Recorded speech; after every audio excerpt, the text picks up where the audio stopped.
All right, ladies and gentlemen, welcome back to the Athlete Artist Show. I am the artist Kyle Forge, alongside the athlete professional hockey player Zach Boychuk. Our guest, we haven't had a guest in a while, but our guest, returning guest, he may as well be a recurring co-star at this point. Fourth time on the show, the baddest man in hockey, currently going through the ECHL playoffs, Daniel Diamond Hands Amesbury. Welcome back, man. Yeah, it's good to be back. Always fun to catch up with you guys. Yeah, I mean, I feel like if you didn't have your own podcast, you'd be our third co-host at this point. Yeah, we're almost there, I feel like, right? Ames, man, what's been going on with you? I know I mentioned in the intro you're going through the East Coast Hockey Championship, or East Coast. What the fuck am I saying right now? Jesus Christ! I'm 3 scoops of pre-workout and I'm buzzing right now. You're in the ECHL playoffs right now. Your second season in the East Coast League. I mean, you have 171 penalty minutes right now in the regular season. Never mind counting playoffs. Like, what's been going on with you, man? How's things been going? How's the East Coast League been treating you? Great team over there in KC. Yeah, Hopefully there's no bus breakdowns in the East Coast. You moved up and you're not a bus driver anymore. Oh yeah, well it's nice when we come to Tahoe. It's nice we get to fly, but yeah, no, it's been fun, man. Like we've had a really good year. We got a really good team, good group of guys. So it's been fun to kind of, I mean, everything in the regular season is kind of just getting ready for playoffs. So it's kind of nice to see, the reward coming and all the work that everybody's put in starting to pay us off here in playoffs. And, like I said, we're only through one round. We're in the conference finals now and still got a long way to go. But, I like the way we're playing. And, like I said, we got a really special group here. So it's exciting, man. It's just, it's not every year you get to play with super competitive teams. So, just trying to be in the moment and just enjoy it as it comes, and one game at a time, I guess. And one stat that stuck out to me: we're in May now. You haven't let a goal in since you've been on the ice since November. There's been a goal scored against KC while you've been on the ice since November. Yeah, that is a pretty crazy stat for me, I would say. Yeah, you'd think I'd have a better plus minus. I think I'm still -2. I haven't been scored on since November, so figure that one out. I don't know, but I mean, I think that alone just kind of compliments just my team. I can't take full credit for that, man. Like we just got a great team, great goaltending, and that is, like I'm pretty proud of that. Like I think that's pretty awesome achievement for me. But like I said, it's I just the team that I got around me makes stuff like that happen. So yeah, it's been kind of speaks on how good of a season it's been for all of us. So. And you've been in the, like I mentioned in the intro again, you've been in the East Coast League for, this is your second season. You've played in a bunch of leagues around the world, a bunch of pro leagues, minor pro. You've done some AHL camps. What's the competition like right now in the ECHL that you feel, and how is this league kind of? Because I remember last time we chatted, you mentioned yourself that the coast is on the rise in terms of it used to be an older league. Now there's a lot of younger guys down there that are studs kind of coming up, and then they go through the A, and then they can go various places from there. So what's the biggest difference that you? Jesus Christ, Cat. What's the biggest difference that you've seen so far in the East Coast since you've been playing in your hockey career?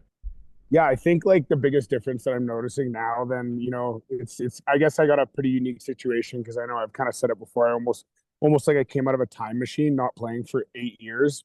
The game just evolved so much in the time that I wasn't playing.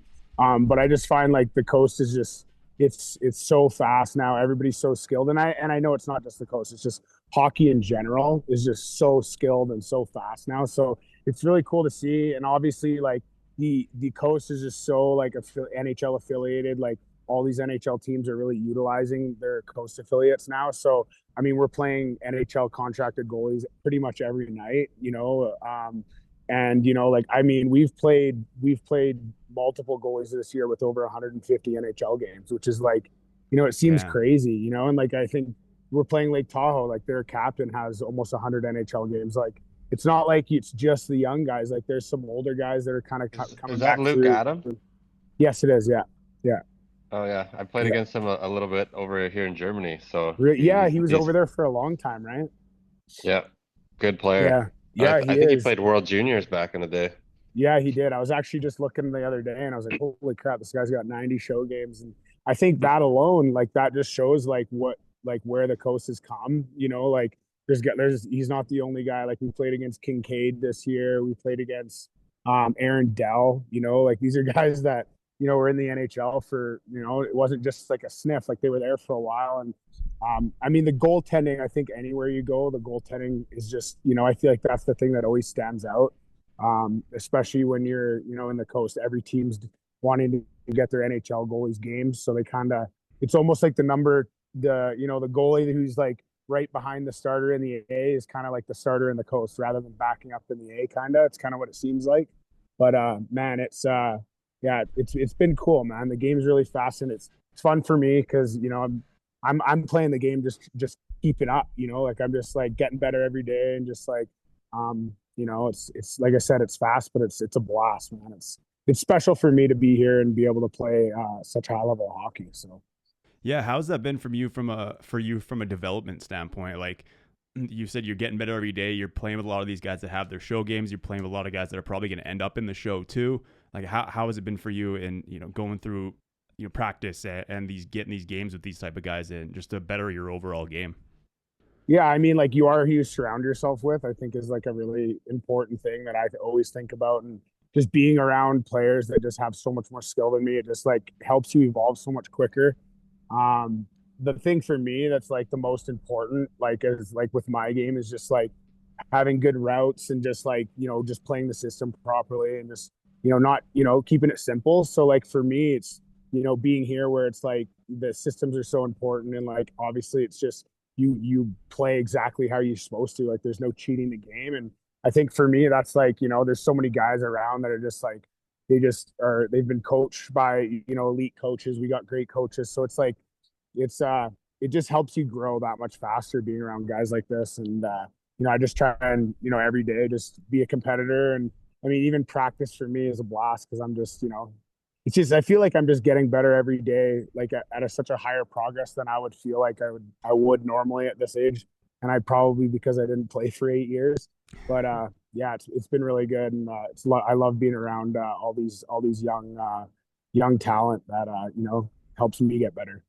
And you're mentioning they're helping you get better too, but what are the ways that you're kind of having an impact on them? Because obviously, you know, you said you haven't played in 8 years, and when you played pro hockey originally, you know, it was a different era, and you still carry that, you know, that tough guy enforcer, the fighter, whatever you want to call it, to your game, and you're kind of one of the ones that are bringing it back. It's guys like you, Revo, a couple other guys in the show, and so what is the impact that you're trying to have on these young guys that are coming up to play pro hockey?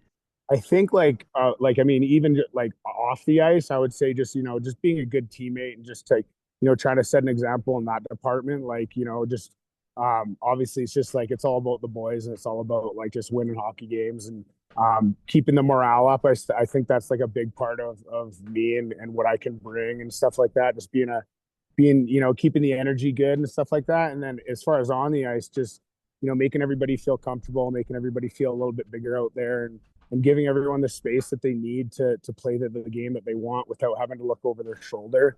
You know, it's the get like my kind of game obviously has changed a little bit. You have to kind of really toe the line a lot more than you used to, and kind of be careful. Like you obviously a penalty nowadays, like it kills you, right? Like he's like with all the skill and stuff, like you're gonna pay the price if you end up in the box. So stuff like that, man, just keeping the guys comfortable and like just creating energy, whether that's off the ice, on the ice, whether it's at practice, hooting and hollering, getting the boys fired up for morning skate. Like I think that's it, man. Like for me, just be a good teammate and you know keep everyone safe out there and make sure nobody's taking any liberties on the boys.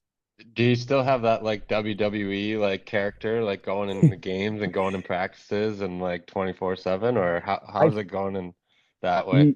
Yeah, I think I dimmed it down a little bit just based on the fact like I'm just so focused on hockey. I just don't want to get distracted. I don't want to take any attention away from anything like from the game. So I feel like I've just been a little bit more like I dialed it back a little bit because I mean when I came in a little hot last year, I felt like I was just getting so many penalties for just getting I had too much attention on me in the games and stuff and yeah, so I feel like I've just been so focused on just being a good pro and just like you know finding that line and not crossing it, which is like I said, it's a lot more difficult nowadays than it was. So I would say a little less WWE than I was a couple seasons ago, but I'm still definitely pushing it as far as much as I can. So It's tough too because you don't even know nowadays what a penalty is. Like I don't know if either of you guys watched the Toronto Florida game last night, but clear boarding call on Rodriguez from I think it was Lawton, and like no call. Rodriguez gets the embellishment. If that was you, Ames, who made that hit, that's a 10-game suspension. 5 in a game, like 100%. That's the first thing I said, like, as it happened. We were at a team dinner and we all had our phones out watching the game. Like, as it happened, I'm like, oh yeah, that's 5 in a game for me, auto, like 100%. And you know, that's the thing though, like we know that, right? Like even the other day, like Tahoe had like their heavyweight and he came out first shift and he didn't really do much and he ended up being the only guy in the box. And it's like, you kind of just know that we're the guys that are going to get picked out every time, because especially the beginning of the game, if they have a chance to throw one of us in the box and make us pay the price for something, they'll do it early to kind of like make you chill out a little bit.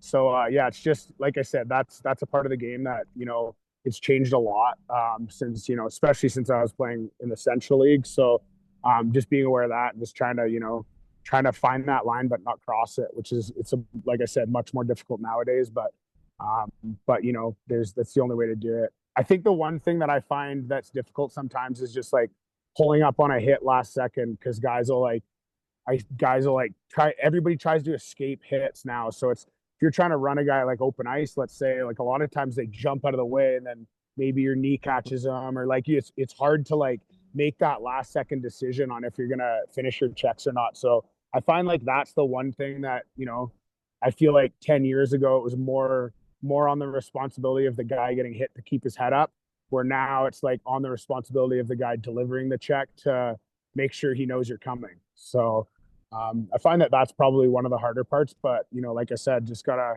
adapt and kind of, you know, go with the flow and just find ways to be effective.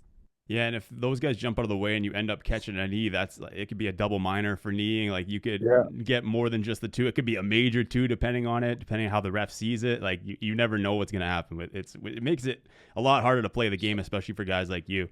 Yeah, it's just like pulling shoot last second is just hard. Like if you're coming down on a forecheck and you're like, I'm hitting a guy, and then last second he decides he's going to escape and turn his back on you. It's like, you can't hit him, but it's like you have a split second to make that decision to pull up. So I feel like, you know, that's something I'm trying to be a little bit more aware of, and just like, you know, knowing that guys are a lot more elusive nowadays. So you got to know that, you know, those guys are going to try and spin off as much as they can and obviously not get killed. And so, yeah, just got to adapt, man. It's a different game, but it's a fight. Like, I mean, you guys probably are watching like some of these NHL playoff games, man. Like, I don't know, this could be like one of the most fun NHL playoffs I've watched as far as the start. You know, it's been a blast to watch, and man, hockey's just gotten so skilled, and it's really cool to see. For sure. And I like something that you mentioned too about, you know, being an off ice, about your off ice role with the younger guys. And Chucky, you kind of mentioned it going into World Championships too last week on the pod. You know, going in, making sure the young guys have a fun time, making sure the young guys, you know, stay comfortable. And I think when guys take that role on, especially, you know, as we, you know, we're all getting older. I just turned 30. You guys are a little bit older than me and still playing pro hockey. It's like you guys can take that role and it really helps you have some longevity to your careers and keep it going for as long as, you know, as long as you stay healthy and as long as you really want to. And I think that's something that a lot of athletes in general can learn from guys like you. Is like, because, you know, you see guys with egos, they're like, oh, I don't want to do this, I don't want to play low minutes, I don't want to blah blah blah, don't want to do this and that. And it's like, okay, well, then there's not going to be a spot for you. But if you accept the role and do it to the best of your ability, it can really help you lengthen out that career and help teaching guys, you keep playing, doing the sport that you love, and just keep going in the sport and in these high leagues like the Dell, like the East Coast, and keep playing pro hockey. Yeah, I think I think that's a huge part of it. And I think, like, you know, just, you know, being a good teammate and like being an older guy, like, and especially like with my role, it's like, man, like, I mean, being an older guy in my role, like I'm sitting in the stands sometimes, like, it's not like I'm playing every game. It's not like I'm playing huge minutes, you know, like, so it's like, you know, when other guys see that and they're like, man, this guy might not be playing very much, but he's firing us up on the bench, and maybe he's in the stands, but he's still coming in and pumping us up after the game after a win and stuff. I think that like stuff like that goes a long way because if some of these guys are maybe been a stud their whole life on every team they played on, and then they come to pro and now all of a sudden they get scratched and they're like, I've never been scratched before, So I think like stuff like that, it's being an older guy, you get a chance to kind of like set an example and just kind of like show guys what what it's like to be a good pro. And I think that that's an important part, important reason why I feel like there's a lot of jobs available. Like lots of teams want these veteran guys or guys that are a little bit older to just kind of help with the young guys, right? There's, especially in the coast, there's lots of young guys around. And Chucky, how was that for you going into World Championships? Because you had these 18, 19-year-old guys like celebrating in Fantilia on Team Canada, and it's kind of like you and O'Reilly that are these veteran guys going to the locker room trying to teach these guys to be a pro, like Ames is saying. So what was the role that you kind of mentioned last week on the show, and how did you kind of go about that? Yeah, it's just crazy. Like everybody kind of shows up, gets into the locker room. You're meeting the coaches, you're meeting, older guys, younger guys. Everybody's like kind of just trying to like feel each other out a little bit and see like who's the fun guys, who's the character guys, who's the guys that are, the followers, who's the leaders, and you can tell right away like some of the older guys and even some of the younger guys, they're already like really good pros and have probably had great leaders that they've followed already on their NHL team. So I think like for me that's kind of what kind of has extended my career. Good guy in the locker room, obviously still can play, and that's what you got to do. I'm 35. There's teams aren't lining up to sign 35-year-old guys. I was talking with Crosby a little bit while we were there, and he was just like, the 35 and older guys shouldn't count against the cap, because it just seems like once you hit that age, NHL teams are like, okay, you're making 700,000 or you're making $1 million, and that's it. I mean, obviously not Sid, because he's Yeah. Sid, he gets his 8.7 or whatever. Yeah. But like guys like Matt Cullen, guys like 40-year-old guys like Brent Burns, you need these guys on your team. Yeah, they're not what they were when they were 25, but you need those guys, and some NHL teams just will not touch you once you hit that age. But if you're a good leader, if you take care of your body and you're good for the young guys, you're gonna play a lot longer. Yeah, not a big deal there. Yeah, I was just talking to Sid the other day. Yeah, just me and Sid going chopping it up. No big deal. That's awesome. Having some flashbacks to the old Pittsburgh days, hey? Yeah, no, it was good to be reunited with him for a week. It was a fun week. Ames, we chatted about last time you were on about, obviously you have your podcast outside of hockey. You have boxing and BKFC. So obviously you have a couple more rounds hopefully left to go in the coast for playoffs this year. But do you have any plans for the summer or to return to boxing? Or obviously we can get into Ice Wars in a little bit too. The new Ice Wars BKFC partnership that you and AJ are involved in. So what's kind of next for you? And again, obviously you're like you said, you're focused on hockey right now, so you don't want to get too distracted by things outside of it. But do you have kind of stuff moving on the outside for when the season's over?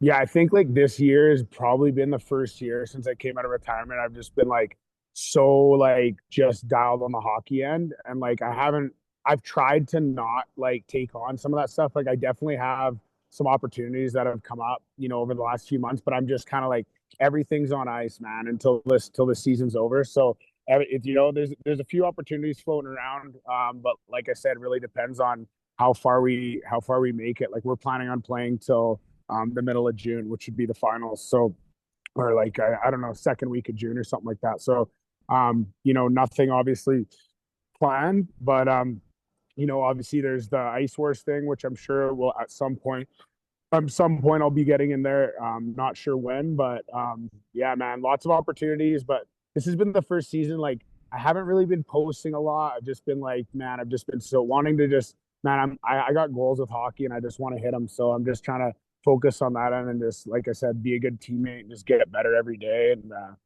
just, enjoy the ride. Cause like I said, there's only not so many times you get to be a part of stuff like this. So.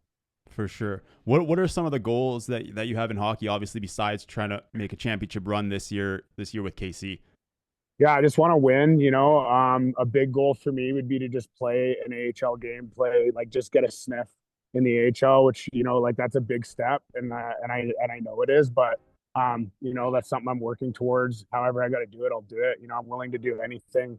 But yeah, man, that's probably my hockey goal as far as that end, and then just, you know, do what I can, man. Like Chuck said, take care of the body and see how long I can go, man. Like I feel like I feel great, you know, considering my age, you know, obviously, you know, I'm not a young guy by any means, but I feel good. My body feels good, and we'll see how long the ride continues. But yeah, just kind of want to just do as much as I can. Like winning any championship is obviously a huge goal for any hockey player anywhere. So that's like number one on the list, no matter what, wherever I am. But yeah, number two is just get a sniff in the A would be huge for me, and you know, just trying to get better every day so I can hopefully get that. This episode of the Athlete and Artist Show was proudly brought to you by SpinBet.com, Canada's #1 online casino and sportsbook. It's NHL playoff season, and if you're not betting with SpinBet, then what are you even doing? Whether you're backing the top-ranked Winnipeg Jets, riding the underdogs, or just here for the overtime chaos, SpinBet.com has the best odds, the hottest promos, and the smoothest platform in the game. And right now, SpinBet is handing out one of its biggest offers yet, a 200% first deposit match up to $2,000 plus 100 free spins exclusively for Athlete and Artist Show listeners. Go to SpinBet.com and use the promo code AthleteArtistShow. All one word. This one's for Canadian players only and for the first deposit only, so don't miss out. Head over to spinbet.com, smash that sign up button, claim your bonus, and get in on the action. SpinBet, where the real ones play and the smart ones win. And you mentioned not posting a lot too, and again focusing on hockey, but it's cool, like the journey that you took to get back into you know, the higher levels of North American pro hockey. Like you really leveraged your brand and the stuff that you were doing outside of the game and kind of brought it all into one, kind of like a web, kind of like what I do with music and entertainment. Like you did it very smart in terms of, you know, building all of these things like Ice Wars, like the partnership and the podcast with AJ, and just doing all these little things that really made your name stick out and brought it all back into the center to really escalate your hockey career. Yeah, it was pretty cool to see, and it just like, man, it's 2025, like adapt with the times. Like it's I never thought in a million years that would be something that I would have done. Like even just putting myself out there on the internet like that, like just was never really like, I just never would expect I'm gonna market myself online and see if it can help my hockey career, which it did. And you know, just the fact that, you know, people know who I am, and I think, you know, that could be, you know, that could be what got me where I am. You know, people know who I am because they see a video and they're like, hey, this is what we're looking for. Let's give this guy a call. And I know like that happened in Fort Wayne last year. Like if these teams never heard about me, I'm not sure I would have gotten a call last year. I'm not sure I would have got a contract in KC. I don't know, but it does show you that the times are changing. And I mean, I feel like it's kind of crazy because like Biz was ahead of his time with that. You know, like Biz had the Twitter following, and I feel like that he leveraged it in the same way, but that was years before. You know, like I feel like he was so before the time in that department. But I mean, the same idea, man. Just kind of market yourself online, and it, you know, at the end of the day, it helps you. You know, there's a million reasons outside of the game why you know, not a million reasons, but there's reasons outside of the game when you're doing stuff like that. A team might want you for marketing, or a team might want, hey, this guy's going to put guys in the stands or whatever, outside of taking care of the guys on the team, on the ice and stuff. And yeah, it's been cool, and I think it did help me quite a bit, just getting exposure. And what do you think about Biz being an owner of a team now in the East Coast League, the Gargoyles? The Gargoyles, yeah, it'll be pretty fun to see what they do. I seen they just got affiliated with Carolina. Got to be interesting to see what they do. I seen Grinelli was like, we got to sign Diamond Hands. We got to get Diamond Hands. Let's go. I had a million people. I'll go there too. Let's go. We'll both go play there together. Yes, sir. That would be. I can't say anything about that right now, but Yeah, no, it was cool to see, man. I think like that's good for the league. I'm sure they're gonna market the shit out of that team. Oh It's yeah. in a pretty good area. It'll be cool to see what they do. That's actually the same owners as this Lake Tahoe team that we're playing, I believe. I think it's the same ownership group. Oh really? And yeah, I believe it is. Yeah, but yeah, super cool to see, man. The league's expanding. I think they just made another deal to expand into New Mexico as well with another team. So I think they're just going to try and match up and have the exact, same amount of coast teams as they got NHL teams. I would imagine would be the plan, and then have everybody affiliated from top to bottom. And I mean, it's almost there. And like I said, like these NHL teams are really utilizing their coast systems nowadays, which is good for the league. So. And how many veteran guys can be on the team? Like, is there a limit for like games played and like stuff like that? Yeah, it's like over 250 games played, I believe. I want to say like 4 or 5. I can't remember. I don't know exactly. I'm under that because it's like coast and above games. So it's kind of nice for me. I don't hit that, but there is benefits to being a veteran as well as far as contracts and stuff like that. But yeah, I think I want to say 4 or 5 guys, but my team's fairly young. Like I was actually just looking at our average age the other day. I feel like the South generally is a little older, and I want to say probably because the older guys are like, I want to be in the sun, maybe. Probably a little easier to recruit the older guys down there. But yeah, no, it's I want to say 4 or 5. Interesting. That's interesting that Tahoe is now owning that part owner of that new team too. Like, why would you own two teams in the same league and I don't compete know. against them? It's pretty common nowadays in the lower levels. Like Oh, I really? feel like, yeah, I feel like there's probably a couple ownership groups that own multiple teams in the coast, and then yeah, I don't know if it's super uncommon in these. I mean, even when I was in the Central League, I remember when I played for Tulsa, Wichita, they owned Wichita, and that was like our biggest rivals. Like they're like right down the road, and like it's like we all had the same owners, just going to war every day. So Interesting. yeah. That's weird to me. I mean, if you can do it, why not? But that's cool that the goal would be to get the same amount of East Coast teams as NHL teams. Because I mean, it only makes sense that every team would have one affiliate at least. I don't know how many teams are in the A right now. Almost. I don't know. We could check. I I guess think I'm Not not sure. sure. I could check. every I team think has an affiliate, I'm pretty sure. yeah, I'm pretty sure. I'm pretty sure they do have the 32. same. Yeah, so that makes sense. Yeah. So like I mean, yeah, it would only make sense for the ECHL to do the same, right? Let's see, where are we at right now? It says yeah, ECHL is currently at 29. So the plans are to expand to 30 and then 32 in the future. It says on Google. So yeah, no, it's I mean it makes sense. Have everybody affiliated from the top down. There's a couple teams that aren't obviously, but yeah, no, it's I mean like even in where I'm at right now, Lake Tahoe, like it's not definitely not a very big hockey area. Like it's a lot of ski. It's like a ski town kind of, right? Yeah. It's like almost like a ski town slash. It's like a Whistler slash Vegas. That's like literally what this place is. It's like Whistler Vegas. It's like a mini Vegas Whistler, and pretty cool town. And like I mean, they literally built a facility here just for the team. Here, let me flip my camera or see if I can. You guys can see it's a nice little. It's not huge, but it's a great Yeah, that's Looks great really little nice. spot. Yeah, and like I know that I know like just like judging by how they get fans and stuff here, like this is gonna be a great place. Like as they educate the fans and they start to learn, like it's funny when you play here, they'll just because the fans are all brand new, so they have like throughout the game they'll be like explaining a face off or an icing.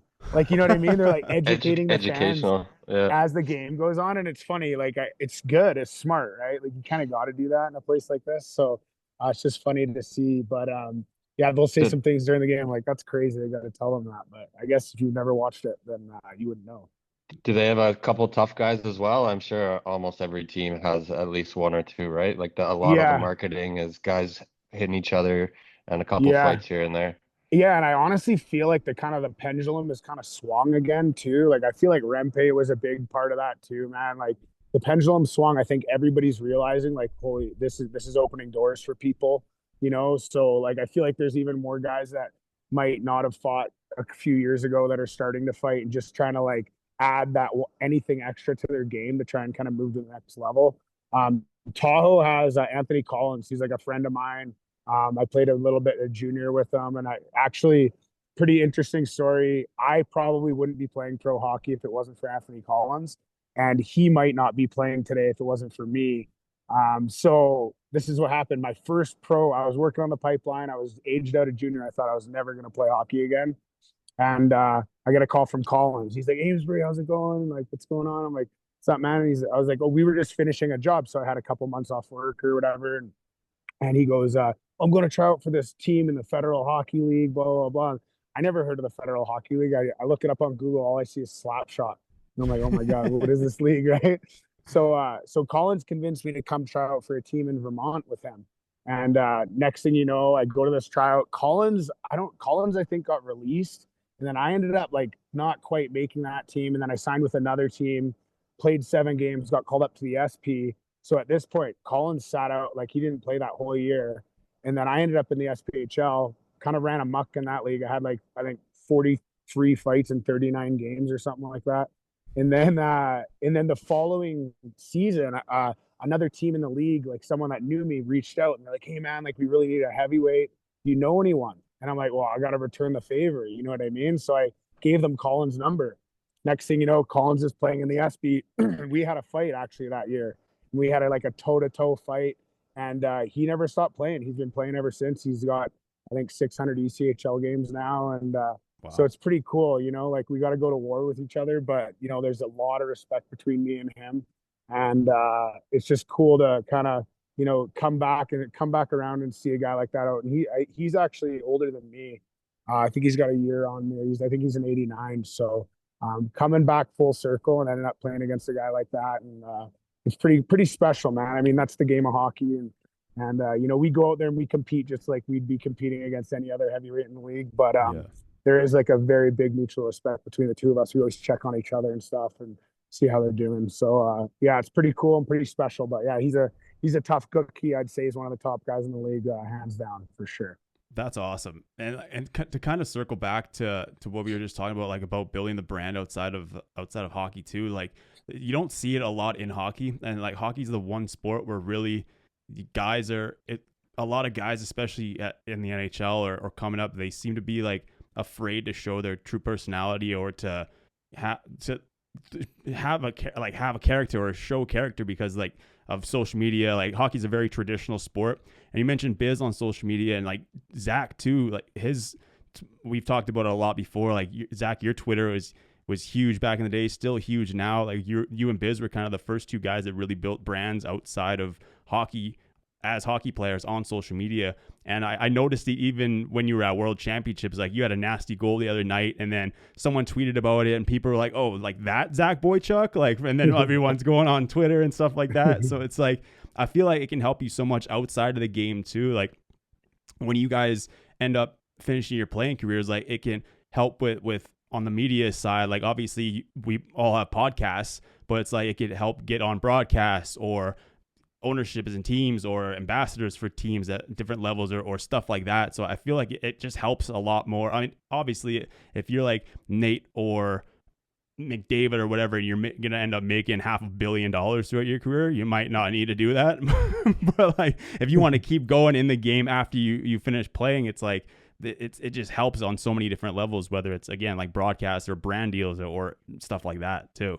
It's pretty cool, man. Like, I feel like one of the things that's kind of nice about, you know, building that brand as far as like the off ice thing, I do know, like, you know, like I said, like I'm not getting any younger. You don't really know, like at the end of the day, this game it's a pretty competitive game. It could end at any day for anybody. So it's like one of those things where like, you know, if you want to stay in the game and you got this brand you've built, like there's so many ways to parlay it. And I think that's a big part of why I did it in the first place. I knew there's going to be value down the road, but you know, whether you want to do hockey camps or you want to go coach a team somewhere, or maybe, you know, get into, you know, the media side of things, like I think that having that following is nothing but helpful. And it's a little bit of a parachute after, if you want to, you know, continue on with this kind of in the same kind of space, then, you know, having that following I think can only help.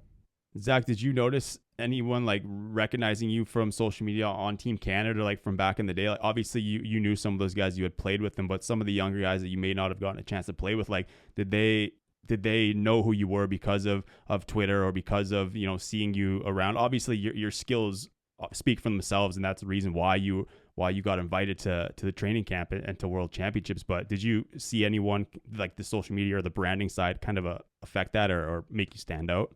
Yeah, I think like definitely some of the older guys that you know had Twitter early on had mentioned like, oh yeah, you followed my mom on Twitter, or you followed my sister, or you followed like this person, you know, one of my buddies, like, or you know, even like Tyroning, like he's a great player in our league, great player on my team in Germany. And he said that he was like so pumped when I followed him whenever it was like 10 years ago. And because he was a young kid and, you know, an NHL player followed him. But that's just like, I thought at the time, you know, like had somebody tell me that it was a good idea to do that. I used that to kind of leverage and build a following that way. I probably wouldn't recommend doing it that way nowadays. Like it's better to do it more organic, but you know, it's just an interesting you know, conversation to have, and it is funny to see like a throwback when I score a goal for some random World Championship camp, and some big Twitter accounts and big YouTubers are tweeting out like, what is happening right now? Like I'm more well known in the hockey world for my Twitter following than my World Juniors and good like European pro career and stuff. Guy's got 18 rings, and they're like, yeah, Chucky followed me on Twitter back in the day. Yeah. That's awesome. That's so funny. Yeah, I always see, like, even on our podcast clips, like when they kind of blow up, there's always the comments like, yeah, Zach followed me on Twitter, and then someone will respond to me. They'll be like, yeah, well, he followed me on Twitter and Instagram. Yeah, Ames, we it's mentioned pretty wild world. I always say it's not real life. Like no. Yeah. you talk to people and you have like good you know relationship with them, and then you have the social media stuff, and it's not the real world at all. Well, I still remember like the first time we ever connected, I was like 18 going to Mount Royal University. I think you were still playing in the NHL, and like you tweeted out trying to find a house in Calgary. And I'm like, I'm going to find this guy a house. And I like found the biggest house I could find, and I sent it to you. You're like, yo, thanks, man. Yeah. Yeah, now we got a podcast together. Ames, the podcast with AJ, you guys are obviously killing it, talking trash. You guys have been, how has it been since, because you guys started it in person, you know, not like Zach and I started ours remote during COVID. You guys started yours in person. So how has it been kind of continuing the podcast while you guys are in separate places? Like, have you noticed a difference in terms of, you know, how the conversations from in person to remote? Because that was a big thing that I noticed when I filmed my other podcast. It was all in person in Nashville. I was like, the conversation was a little bit more organic in terms of, you know, you in remote, you always have to worry about people cutting out, talking over each other, that type of thing. How have you and AJ kind of adapted to doing it remotely now? Yeah, I think like the one challenging part at first for us is like we wanted to keep the quality up. Like we wanted to make sure we're still like doing it the right way, and like that was a little bit hard at first, but I think we got all that kind of dialed in. Like maybe not dialed in, but you know, we're working on that, trying to do that. But you know, it's definitely never the same as if you're sitting in the room with someone and you got a guest with you or whatever. Like obviously it's a little bit different in that end. And but it's, you know, I mean, for me and AJ, it's just so fun to just, it's like we're kind of just like shooting the shit and like catching up. And we're like, you know, it's kind of nice. Like we both have families, we both got young kids, and like for us to just kind of sit there and kind of get time, we're like, hey, well, this is work right now. We got an hour to kind of just catch up and BS, man. Like it doesn't get any better than that to, you know, catch up like that and just, you know, get to talk about hockey and talk about, you know, whatever really. So, I mean, for me and him, the way it started was just, we were kind of hanging out in his office every day after practice, and, you know, we'd be like, oh, why don't we just start recording these conversations? And that was kind of it. So there's no real pressure behind it for us. We just kind of just do it when we can. At this, we, you know, haven't been doing as much as I'd like to with hockey and stuff like that. But it's been fun, and it's always good to just kind of catch up and hang out. We'll get some episodes this summer in person again. So are you going to be back in Danbury in the off season, or what's your plan there? I'll be in Vernon, back in BC. So okay. I'll be up there for that's kind of, I was spent, not, I spent maybe a little bit under 2 months there last summer, and I got a really good group to skate with there. A lot of young, hungry guys that keep me buzzing around there. So I'll be doing that. I'll be skating in Vernon at the training house for the summer, and I'm hoping to make it down to Danbury for hopefully for they do like an Italian festival there. AJ and his dad put it on. It's a really good time, so I'm really hoping I can make it out there for that. That's awesome. Are you involved with Ice Wars besides obviously as a competitor? Like I know I forget what AJ's official position is with it, but I know he was involved in the partnership between BKFC and Ice Wars. Obviously, you're former king of the rink in the original Ice Wars, and then you had opportunities to work with BKFC too. So how is that going to kind of come together for you, or what's your role in that besides being a competitor? Just I think like on the promotional side we might get some stuff going, but I'm just trying to stay on the other end of it. Like I want to compete, and you can't really do both. You can't really be, you can't. I feel like you can't really be in the promotion and then fight. Like I don't know, maybe you can, but I feel like just kind of staying where I'm at as the athlete. I'm gonna stay in that position as long as I can here, and I hope to compete in it. Like I really enjoyed it. Like it's totally different than a regular fight because it's so long and there's just so much more strategy behind it, and like there's actually the dynamic of setting a guy up for a couple rounds. Like, well, you probably know, like in actual fights, like you can kind of set something up, and then he bites and then you catch him with something else. So I think like I really enjoyed like the science behind like it's a hockey fight times 20, right? Like it's like you got rounds, you got time to think, and you got times to learn like what the guy's habits are. So I want to do it again. I really enjoy it. Like I don't know how many fights I'll do or whatever, but I just hope to be on that end of it. And like I said, I don't know when and where, but definitely at some point I'm hoping to get in the ring again. Chucky, are you gonna get involved in BKFC Ice Wars or what? I don't know if I got the toughness in me, to be honest.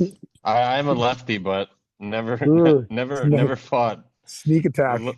Yeah, it could be sneaky if I fought another skill guy in Europe, but I think it wouldn't work out too well for me if I was playing for the Gargoyles fighting guys.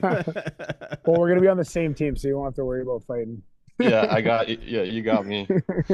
I actually had a Dell 2 team reach out to me this year, which I thought was crazy. I'm like, what could they possibly want me for in the Dell 2, That would be cool. Yeah. You guys don't have a ton of fights out there, do you, Chucky? You're only allowed 3. So the third one you get suspended. So it's kind of like the whole year? Yeah, 3 the whole That's year. crazy. So you got to pick your spots. There's a couple guys that'll do 4 and 5, but yeah, you're sitting out games after that.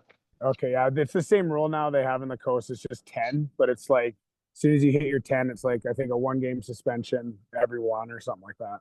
Is it in Europe, Chucky? Is it if you fight, do you get kicked out of the game, or is it just a 5?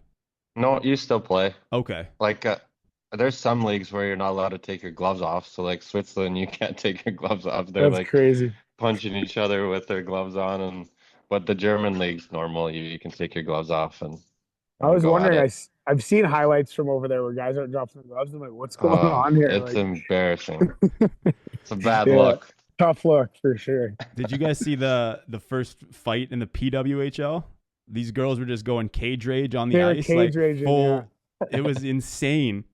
I'm wondering. I've been saying since that league started. I'm like, wait, like at some point are 2 girls just gonna take their buckets off and square up or what? I hope so. Like, it would be crazy to see. We had a girl on the pod, Kelly Babstock. We had her on the podcast, and she plays like a pretty hard game. She'll send me a clip every once in a while when she gets in trouble for like a dirty hit or whatever. But it's good to see. They play pretty hard, those girls. There is some big hits, and like going into the glass, like suspensions, like they're going all out. Yeah. They don't seem to like care too much about like a hit on the wall. Like it's like supposed to be it seems to be like no hitting, but like it's okay to hit on the wall almost. Like they're legit running each other. It's cool. I mean, I've seen that. I don't know if you guys seen it. I want to say it was Poulin that just crushed somebody open ice, like right at the blue line. I was like obviously it was a penalty, but I'm like, oh my God, like it's pretty cool to watch. Yeah, so they're allowed to hit along the boards, but not open ice, like you said. But I've even seen some open ice hits where like they don't get called. So I feel like they're starting to be more lenient towards it, which I think is it's what women's hockey needs. Like they need to be allowed to hit, because the reason people up until like the PWHL weren't interested in is because it's basically a different sport when you don't add hitting. Like hockey's a contact sport, and like every female hockey player that I've ever talked to, whether it's college or whatever, they're like, yeah, I wish we could hit. And so I love that the PWHL is doing that, allowing the girls to actually have contact and be able to hit each other. And now they're allowing them to scrap a little bit too. Like the linesman wasn't in there breaking that scrap up. They were just letting them go. I was like, this is awesome.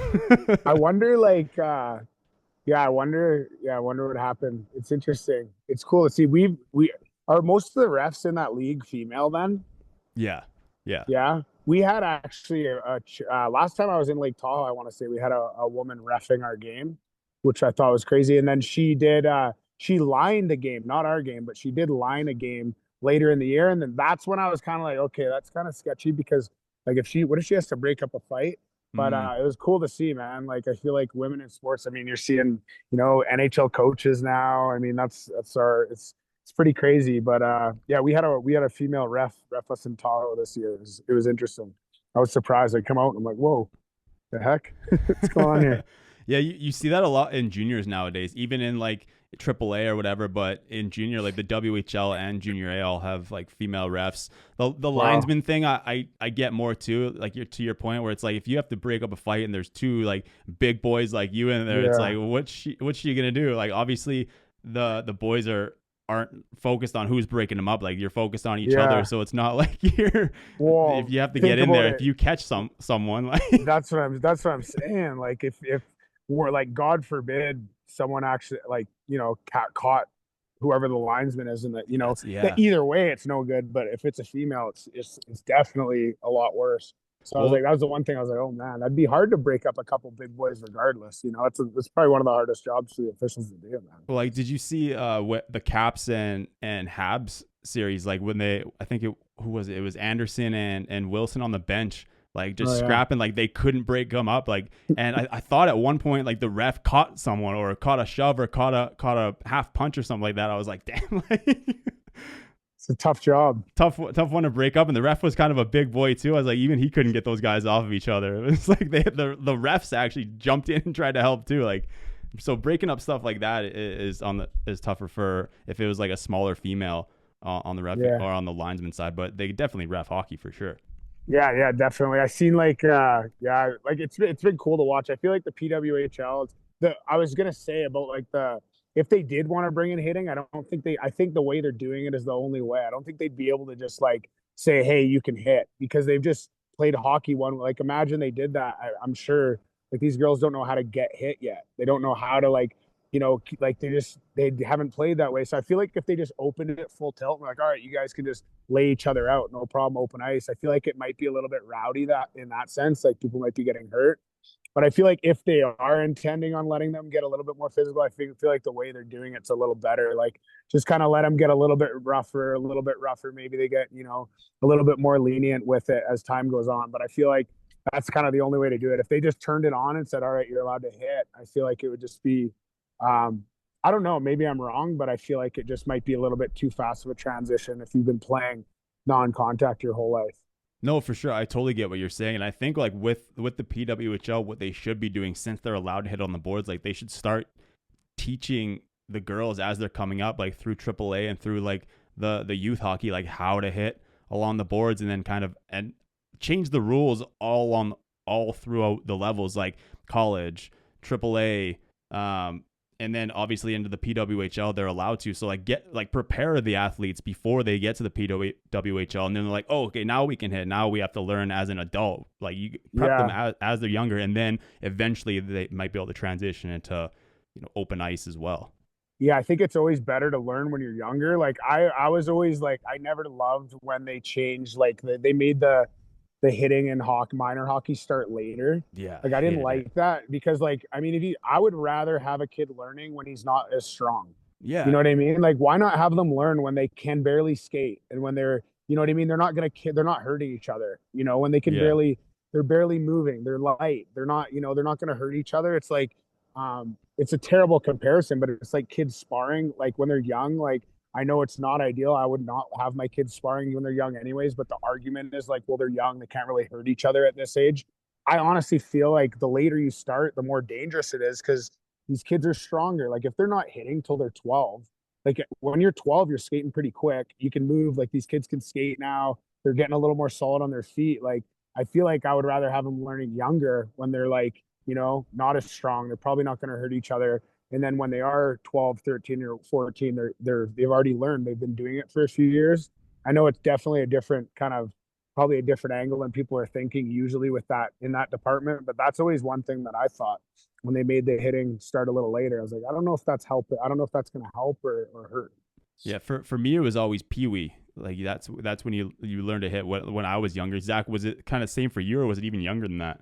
Yeah, there was like one summer where you could learn a little bit earlier if you played summer hockey. So it's like basically Adam, but yeah, Pee-wee was when I started. Yeah, I can't remember. It must have been around the same. I want to say they pushed it back a little bit now, though. I don't know what it is now, but yeah. Some I think it's like bantam, like in some places. I feel like in different provinces, like Ontario was always the softest. Like they started changing stuff quicker than everybody else did. Yeah. But yeah, I wonder, like, yeah, if it's bantam, I feel like, which it probably is bantam, but like I said, man, like kids are starting to get strong, at that age. Like kids are starting to learn how to skate, like yeah. Like I said, I'd rather have my kids learning when they're 10 or 12 than, getting buried by some kid in bantam. What are you, 14, 15 in bantam? Yeah. Or yeah. maybe a little younger, maybe 14. Yeah. So, I feel like, yeah, just an interesting angle, I guess, to look at it where a lot of people probably wouldn't think of it that way, but. Yeah, and you're right. Like at that age, some guys are having growth spurts. Like I've scouted a lot of U15 this year, which is like bantam now. They just call it U15. But like there were kids that were like 6 feet tall out there, and then there were kids that were still like 5'4". And I'm like, geez, if you're just learning how to hit, it's like this kid's gonna crush you, especially if he doesn't know how to hit and he just starts running guys.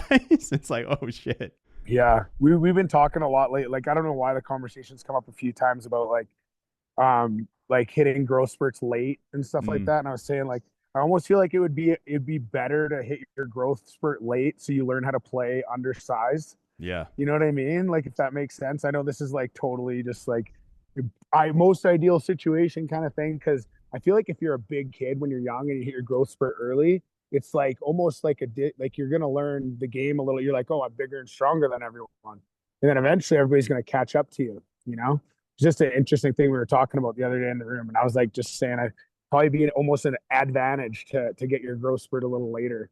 Definitely. Yeah, I agree with that for sure. Ames, I know you got to get out of here, get ready for the rest of the playoffs, get ready for a skate. Chucky, is there anything else you wanna touch on before we let him get out of here? No, thanks for coming on. Good luck in the championship. Go get it. Yeah, thank you. I appreciate it. Try and follow your footsteps this year, and try and get my own. And congratulations again on that, and obviously being a part of the World Championships. It's awesome. And yeah, appreciate both you guys for having me on, man. Anytime. I always love coming and catching up. Thanks for coming on again, man. We appreciate you. And KC won last year too, didn't they?